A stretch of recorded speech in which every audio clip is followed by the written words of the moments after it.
various personalities of various caliber used to visit Sri Ramakrishna.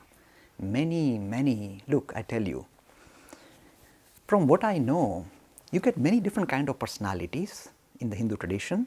There are those who have discovered God for themselves, they sing and dance and thrill the rest of us, make the rest of us feel this spirituality, God is for real. We get a glimpse by looking at the lives of some of these lovely personalities.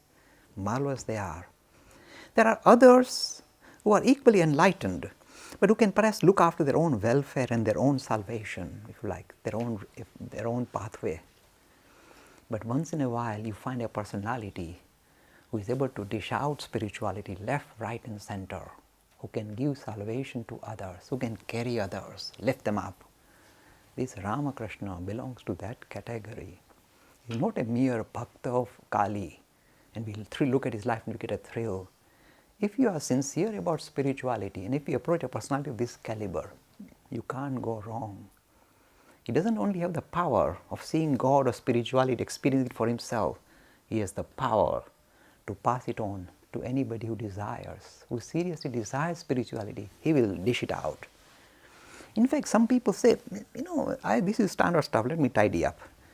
When they say we ask Ramkrishna for this, we keep asking Ramkrishna for this, he doesn't give it. I think there's a reason. Do you know why? There are various levels of teachers. There are teachers who will say, okay, it's my little boy, he's asking, well, let's give it to him. He wants a big house, he wants to win the lottery, let him have it. This is a hard taskmaster. He doesn't give just what you want, he will give what he thinks you deserve, what you need. He will insist, he will not give you a secondary prize. He wants to give you the highest prize. He will not do anything. The others are easy to please. There are many deities who will say, what do you want? Come here, I give it to you, sort you out. He will say, I will not sort you out, sort you out. You need the highest. Don't ask for the silly things. He won't listen. He will only give the highest. In fact, there is a lovely story, again taught by Ramakrishna. He said there are three kinds of doctors in this world.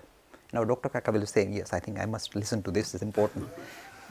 The first kind of doctors are, you go to them and the doctor will look at your illness and say, okay, standard stuff in National Health Service, just prescription, send him off.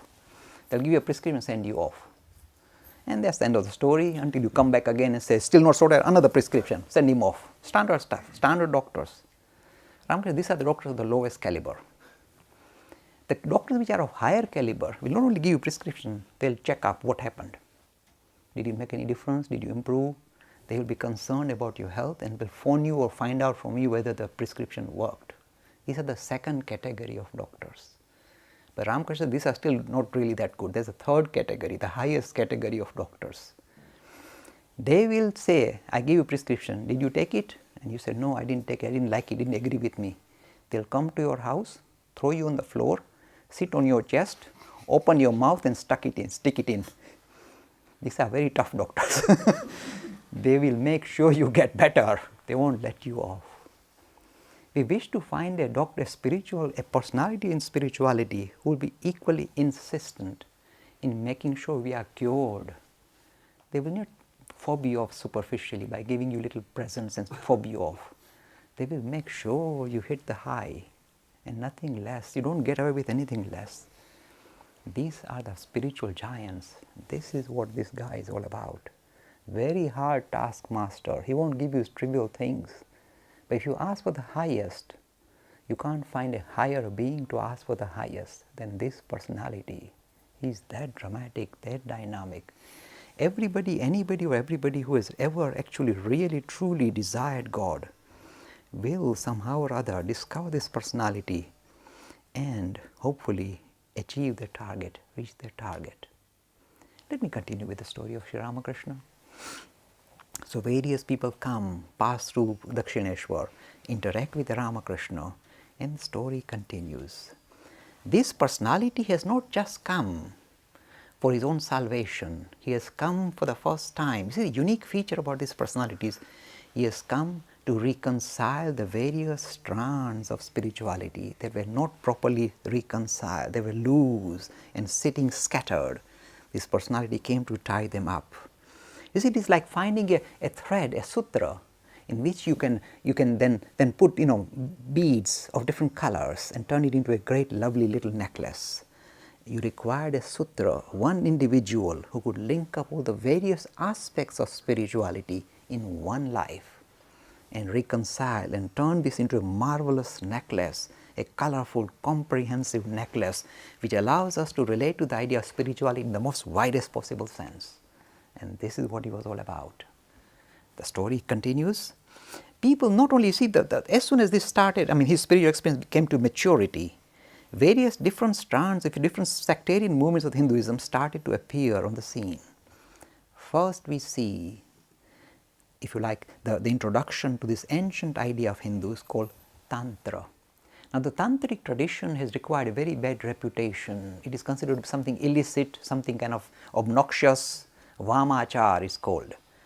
So the first people who arrive here on the scene to get their credentials, to get some marks, are the Tantrics. They appear now on the field in the story of Ramkrishna. One day this Ramkrishna was standing in the garden looking, tending the flowers or something, and he saw a boat arrive on the bank of the river Ganga, and from there come out a young woman, a middle-aged woman really, who was very fair and very beautiful.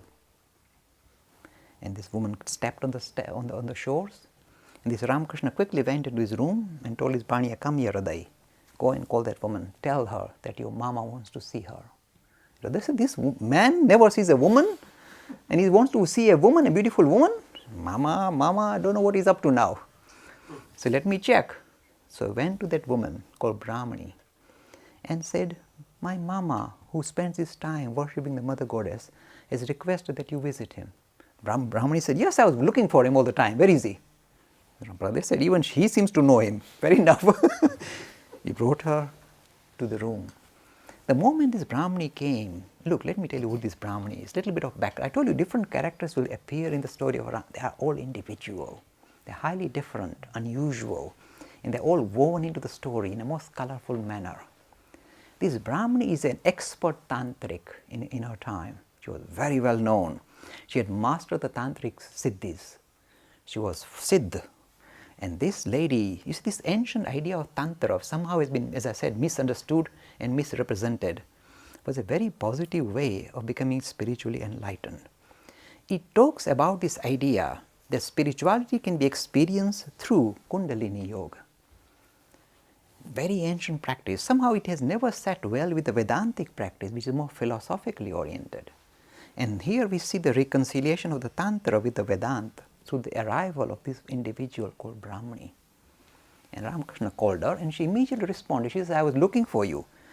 I was told by the Mother Goddess that I should look out for 3 personalities. I already met the other 2 and I was looking for you. You are special, you are chosen, and at the bidding of the Mother Goddess, I am here." The story unfolds.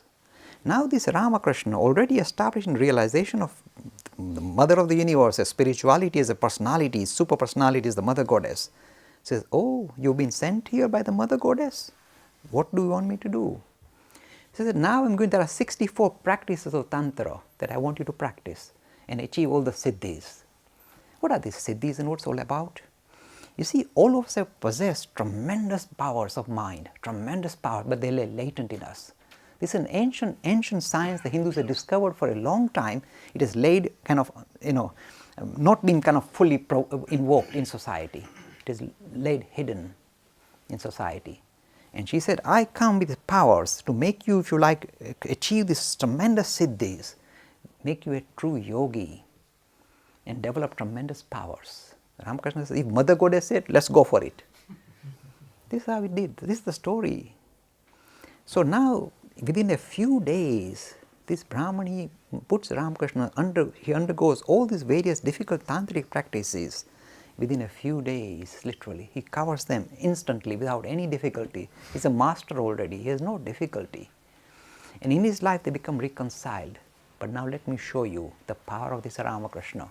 He goes through Tantra tradition, he achieves full marks, he passes the test. That is, you see, some people say Tantra means, somehow involved with sex or with drinking wine. With Ramakrishna, nothing of this sort was ever achieved, nothing of this sort was ever used. He passed through the tantric practices, but look at this person and his abhorrence to siddhis. He could not be bothered with any siddhis. He acquired them, but he was not bothered. While he was there, the two other tantrics who had achieved tremendous powers came to visit Sri Ramakrishna. I told you, all of them will be attracted to him. They all came to visit him. And when one was called Girija, other was called Chandra. They came to see him. They had tremendous power. This is recorded in the story of Ramakrishna, believe it or not. This Girija could actually from his body throw light, and in the middle of the night light up the whole sky from his body. And both of them had the power of becoming invisible at will. As soon as they came near Ramakrishna or Dakshineshwar, see, Ramakrishna saw that these guys have lost their path. The aim of Tantra is not to achieve siddhis, it is in fact to achieve God realization. Siddhis are a distraction. They stop your path, they stop you from making spiritual progress, and they had become an obstruction to these two youngsters. The moment they came near Ramakrishna, he pulled the siddhis away. Forget about him being a siddha, he was able to pull away somebody else's siddhi. He pulled the carpet onto their floor. And they lost their siddhis in front of him. They could not do these things. And Ramakrishna warned them that tantras are not in order to achieve siddhis. You see, again we hear in the Hindu stories lots of siddha purush who have got tremendous powers, mental powers, they can make things disappear, all that. Here comes the if you like, the Ramakrishna's understanding and explanation to what the siddhis are all about. He says, keep away. They are a byproduct. And you know, when you take medicine, you don't want side effects. These are side effects in the process of spiritual enlightenment. You don't encourage side effects. I mean, if you are doctor, I say, if you take medicine, even side effects have to be demolished. You don't take medicine to get side effects. That's exactly what you don't do. Here are these two practitioners who were using the side effects as the end product. And they came near him and he pulled them away. Again, you see, a modern vision of Hinduism. We recognize the powers of siddhi, keep them at bay, do not be distracted by them. Focus on making spiritual progress, deciding, finding your own like path to God. Let me touch on some interesting mystical aspect, colorful aspect of Ramakrishna. You see, this man, now he is master, would explain to us or tell his disciples in later life what happens when you are successful with the Kundalini. This is what he said. He said, when you are successful in mastering this, or invoking the Kundalini power, when you sit still and sit upright, you begin to feel a kind of tingling sensation at the bottom of your base of your spine, and this tingling begins to start to rise in your spinal cord. You can feel it actually rise. It can move sometimes very slowly, like an ant climbing up, sometimes can wiggle and move very fast. There are different ways it will come up. And the moment it moves above your belly button level, look, I am telling you, this happens. This is not make-believe. It really happens. The moment it goes above the belly level and it comes near the heart level, you lose body consciousness and you see the most brilliant light in front of you. This is real. And then it mustn't stop. If it's just at the heart center, what you get is the most brilliant vision of light. You see light and nothing but light. You lose body consciousness. You see tremendous light in front of you. In the beginning you feel the light is something that you are experiencing. The moment this experience becomes more condensed, much more kind of intense, you suddenly discover that you are not separate from the light, you are the light. You experience that. The body feeling is gone. This is the process of Kundalini. It moves on. When it hits this particular center near the neck, once it hits that, it can never fall below that level. You are safe now. Nothing can distract you. Nothing but the thought of God will attract you. If anybody talks about anything but God, you will feel that somebody is hitting you with a hammer. You can't stand it. Only God attracts you. Once that Kundalini Shakti arrives to your throat center. Now all these marvelous ideas, or this kind of, this Kundalini Shakti, Tantra were considered to be second-rate, kind of left-handed pathway of spirituality, were discarded. In the life of Ramakrishna, to see their potency and also to see their limitation, not to allow them to become a distraction. Because the moment this happens, you develop tremendous mental powers. You can read somebody's mind, you can make things appear, you can do fantastic things. But this Ramakrishna warns us In his life, he never used any of the siddhis, never.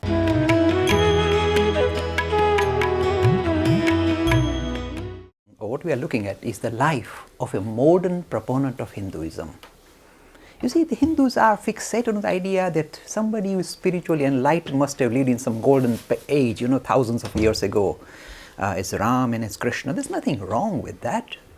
But you see, with those stories came in a lot of exaggerations. And these exaggerations are something that the modern youth cannot relate to. So it is necessary to present the idea of spirituality through proponents of modern, Hinduism, who are able to relate to the world that we live in, not the world that we lived in, but the one in which we live in now. So the idea of presenting this katha, if you like, the story of Ramakrishna, trying to present some extraordinary material in the most ordinary language is what I am trying to do. And in the first two sessions, we touched on this idea that this person appeared almost too ordinary to be anything special. And yet, right at a very young age, at the age of 7, he hit the high note of spirituality. What the Hindus promote as the highest spiritual experience, seeing the unity in diversity, seeing the whole of this manifested universe be experienced as a unity, as a Brahman, where tremendous bliss flows within your system. This highest spiritual experience, the most comprehensive experience of spirituality, was achieved by this young boy without any training at the age of 7. So he started with a very high note, and then he did not stop. The story went further, unfolded further. At the age of 17, he is transferred to Calcutta, where the stage was being set up for him to try and bring into existence this idea of more comprehensive vision of Hinduism, trying to relate to spirituality not only in the most esoteric sense, but also in the more, if you like, more popular sense, linking with spirituality as a super personality, as the mother of the universe. And this boy, after 6 years of very hard work, managed to bring this marvelous principle called spirituality into a personified form of the mother goddess and interact with this personality. The story didn't stop there. Somehow it appears that in the life of this personality, we are going to see the reconciliation of variety of different strands of Hinduism, and this becomes visible. Because as soon as this happens, we start seeing various teachers arriving at Dakshineshwar, at the Kali temple, and teaching this youngster various different disciplines of the Hindu tradition. And first we see a Brahmani arriving and teaching Ramakrishna this idea of spirituality through the tantras. Now the tantric system has been vilified. It is considered to be something where you get drunk, and the 3 words that become visible are mas, meat, madira, and maithun. And this has been vilified in this dramatic manner. Let me just touch on this idea of tantra in its purest form and what it implies. You see, all of us are in a way kind of polarized. When we kind of interact with the rest of the universe, we are polarized either to relate to the things that we experience as either something that is attractive or something that we find aversion for, we run away from. We find it, kind of impulse, we feel that it is not right and we run away from it. So there are 2 things that are very visible in our lives: attraction and aversion. Now what Tantra, the purest form of Tantra, is trying to do is to tell us that if you can stop polarizing your experience of the universe by linking just to this idea of aversion and attraction, then you have mastered spirituality. Because now you are no longer linked up with this variation of experiences, but the experience itself. Now this may sound difficult, but let me just tell you how easy it is or how difficult it is. The greatest attraction we have as physical beings is gender attraction. We are strongly attracted to the person of another gender. This is inbuilt in us, all of us. We cannot avoid this. And yet, you see, in the tantric practice, what we are trying to find is this. We are trying to see, suppose the most beautiful person is presented in front of us of the opposite gender, and we are able to kind of not be attracted. We are able to take on this very important challenge and not get attracted, not get drawn. Then we win. At the same time, we have aversion. So in the tantric practice, they will say, look, here is a skull. We are going to cook some meat in it and make you eat it in a skull. And you go, aversion.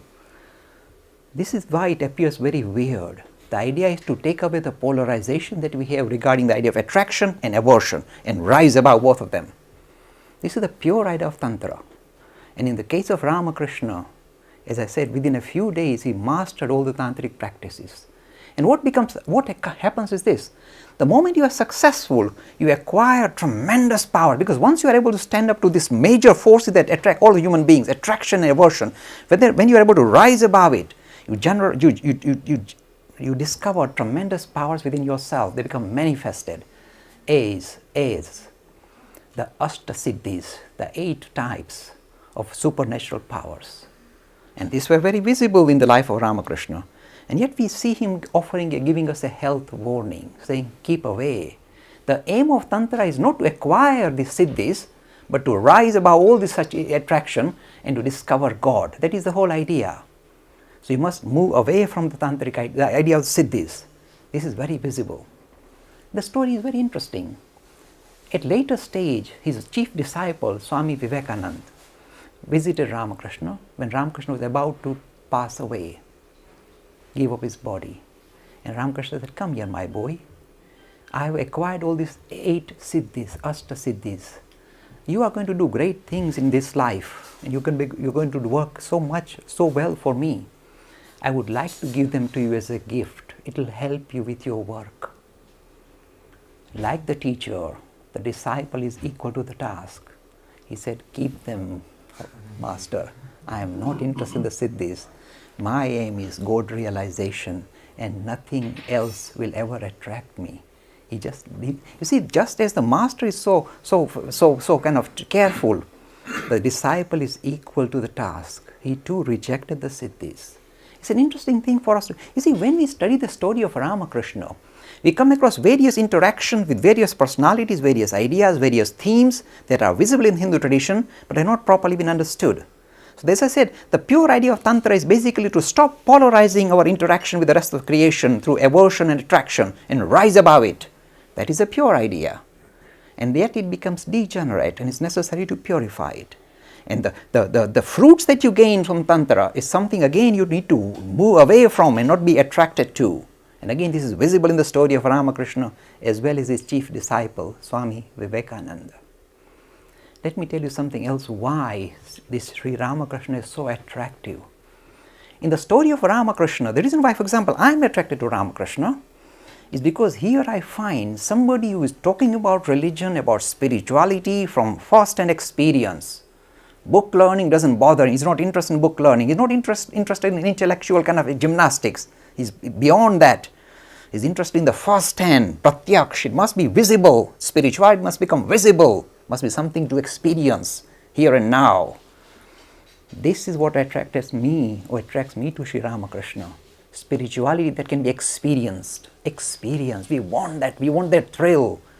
We are talking about this bliss. We hear of this bliss. We want to experience this bliss. We wish to, dive into this blissful state. We want that. Nothing less will do. This is the requirement. And this is why I am attracted to him. That is why thousands of human beings are attracted to this personality, because there is no other sign. Look at him. There's nothing to draw you towards him. Seems so simple. Too simple, in fact.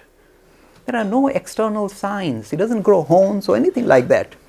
And yet he's such an attractive personality because he's a spiritual. You want to experience? Come here. This is why I'm attracted. This is why lots of people are attracted. This is why Swami Vivekananda is attracted. And when people say, where is your authority about Hinduism? I pass the buck, as I told you last time, to Swami Vivekananda, and he passes it on to this fellow, saying he knows. It is the groundwork that he has put through these various experiences in Dakshineshwar. They become, if you like, the feeding ground of modern Hinduism. This is where modern Hinduism becomes visible, and it's going to influence the rest of the world in no uncertain terms. So this is the foundation of this modern proponent of Hinduism, and the groundwork is being carried out. So first we have this idea of the tantras being tidied up. The story doesn't stop there. Next, you see this Ramakrishna, remember his lineage is strongly dedicated to the idea of Raghuvir, Ram. So Ram must enter the story too. So now you see, it's just like, when this thing is being wound up, various personalities visit Dakshineshwar. And the next person to come to Dakshineshwar is somebody, a sadhu called Jatadhari. Now this sadhu had a little metal image of Sri Ram baby Ram. It's called Ram Lala. Now he looks at the image as if it's alive. He feeds it, he talks to the image. People think, of course, he's gone mad. But he sees the real God there. The other people cannot recognize it, but this Ramakrishna can recognize. And he realizes this person is realized. He's able to see real God playing and interacting with him through this little figure. This figure has come alive. Now you see, for rest of us, you may think, now exactly what is he perhaps gone a bit mad? I mean, how can he possibly see things which the rest of us cannot see? Let me tidy up, because it may appear as if this is his own, he's living in his own mental world. He's gone mental, in fact. Let me tidy up.